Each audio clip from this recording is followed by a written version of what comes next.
The way I got my cats was basically a domino effect. First one just showed up, the second one followed the first, and then gave birth in a bin, which is where I found the third. Yeah, it's a long story. Hey there, ladies and gentlemen, boys and girls, cats and dogs. I'm Mr. Thinker, and welcome to my very first story time. Before I dive right in, I think that it's important to address the context about where my love of cats stems from. And the truth is, I haven't always loved them.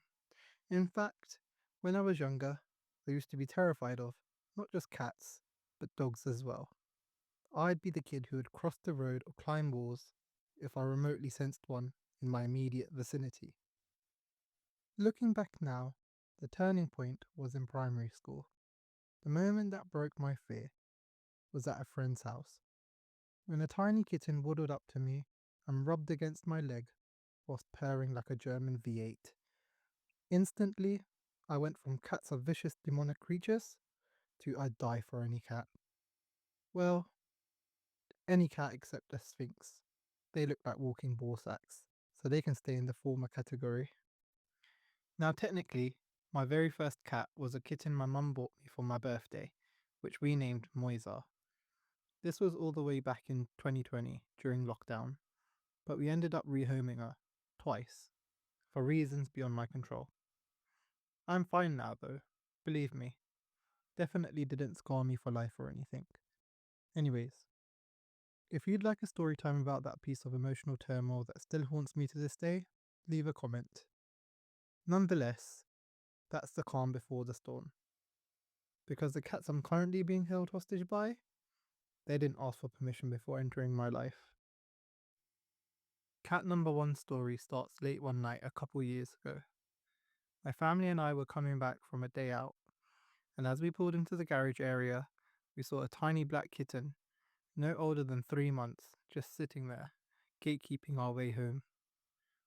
He wasn't budging for the car at all, so naturally, we picked him up and took him home for the night. I mean, we didn't know whose cat he was, and we definitely didn't want him getting hurt or pressing charges for cat negligence. I kid you not, this little guy was the friendliest cat I'd ever met. Friendlier than N'Golo Kante, and that's no easy feat. This initial interaction led to a weird on and off arrangement where he'd drift between our house and his so-called owners, who naturally we later found out were our neighbours. Over time, he started spending more and more time at our place, until we basically claimed him as ours. We even gave him a name, Blackie Chan. Why Blackie Chan, you may ask? Because whenever he'd return from roaming, he'd have scratches and marks all over his body. He loved to fight so much, I'm pretty sure he'd make Maxwell soil himself if they ever went one-on-one. The neighbour didn't seem to mind, which makes sense. She pretty much ran a cat mafia in our area, and we were just drafted. A year went by, and Blackie Chan had pretty much officially become our cat. So imagine our surprise when, in the summer of 2024, he started bringing a girl home with him. She was a classic tabby and seemed a little apprehensive at first, but she didn't take too long to get comfortable. We ended up naming her Tabitha. Creative, I know. And suddenly, we had two hungry mouths demanding food from us, low-life peasant humans of the household. After a not-so-thorough investigation into Tabitha's place of origin, we discovered that she came from the same household as Blackie Chan. Shocker. After a couple of months hanging out in our garden, Tabitha started exhibiting an increase in size as well as weight. At first, we assumed she was just getting bigger from eating twice as much, greedy bitch. But we soon realized that she was, in fact, due for a litter. By this point, Blackie Chan and Tabitha seemed inseparable, and we started questioning just how innocent this relationship of theirs really was. I really hoped I had brought Blackie Chan up better than that. Or I thought he was sensible enough to at least use protection, but I guess I had raised a delinquent instead. Either way, there was really no way to tell who the father would be if Tabitha was, in fact, preggo. Like I said, cats pretty much run the area I live in, so it was hard to tell, especially since she hadn't yet given birth. Until a cold day in September of 2024, I noticed Tabitha sneaking off into the garage right next to our house after a week of hardly seeing her in the garden. I was already on high alert since I knew she was due any moment now. That, and I thought I was going crazy because I could have sworn I heard faint squealing coming from the garden. I peeked inside the garage, but Tabitha instantly got protective and started hissing at me. I took that as my sign to back off, but also as my sign to investigate further. Taking a trick out of the politician's playbook, I managed to bribe her with treats and coax her away before slipping back inside the garage. That's when I noticed a bin tucked away in the corner. I shone my torch inside, and what did I see? Three bundles of fur curled up at the bottom, one classic tabby, one spotted tabby, and one black, all adorable. We debated whether or not to let the crazy cat lady know, but honestly, we weren't too confident she'd actually find homes for them, considering she hadn't exactly done a great job rehoming the cat mafia she'd already unleashed like wildfire in the area, and the last thing we needed was a sequel. So we ended up taking in the kittens and raising them ourselves. The classic tabby, my brother named Nala.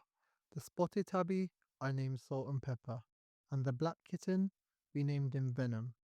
At first, the plan was to give all three away, because, like I said, we already had two demanding mouths to feed. But then tragedy struck. We didn't want a repeat of the same situation, so we planned to get Blackie Chan neutered. In fact, we'd been talking about snipping him for months, but we'd only just started to feel comfortable calling him part of the family.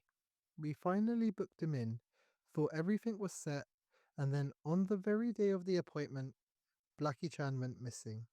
Now, this wasn't unusual. He wandered off before, but this time, a day turned into a week, and a week turned into a month, and sadly, we never saw him again. My guess, he actually understood human language the whole time, just played dumb to avoid paying taxes. But the second he overheard all that snipping talk, he packed his bags and ran. I was distraught.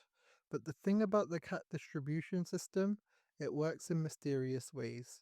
You see, long before I ever had a cat, I told myself one day I'd save up enough money to buy either a snow Bengal or a snow savannah, purely because I loved how they looked like snow leopards.